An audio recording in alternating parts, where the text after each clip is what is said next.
Hi everyone, I'm going to give you some information on the scope, audience, evaluation, selection, acquisition, platforms, and potential issues of audiobooks.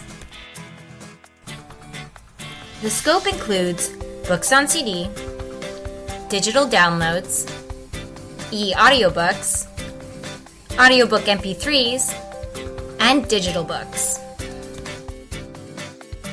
The audience has traditionally included those who experience low vision or blindness, or who are print impaired, meaning they can't hold a book. But the audience has changed and now includes English learners, reluctant readers like Katie here, and voracious readers like Tom. When evaluating audiobooks, we must consider who is the narrator. Are there extra features? What is needed to access and play the audiobook? Is it readily available? The cost of replacements and subscriptions, and is that audiobook available in different languages? When selecting audiobooks, there are many things to consider, such as what kind of format, CD or download. If the provider only sells in packages, then which one? And which provider, because some only deal with certain genres. Now it's time to buy. But wait, did you want to buy books on CD which are permanent, or a digital subscription? Do you want to purchase independently or as a consortium with other libraries to share the cost? And lastly, you have to consider the licensing agreements you are purchasing with the product.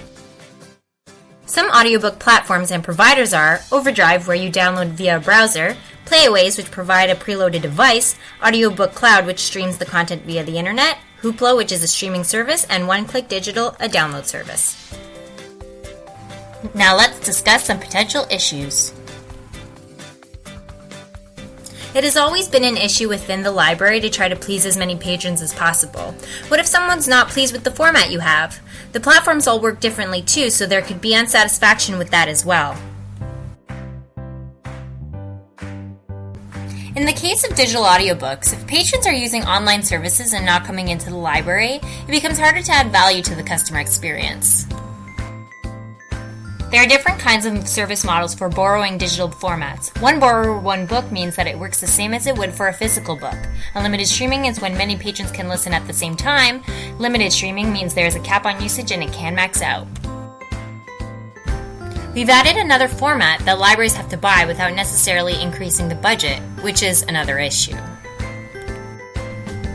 How do you promote this resource to people who would otherwise not think to use it, or are maybe a little technophobic? These are the sources I used to make this presentation. Thanks for listening!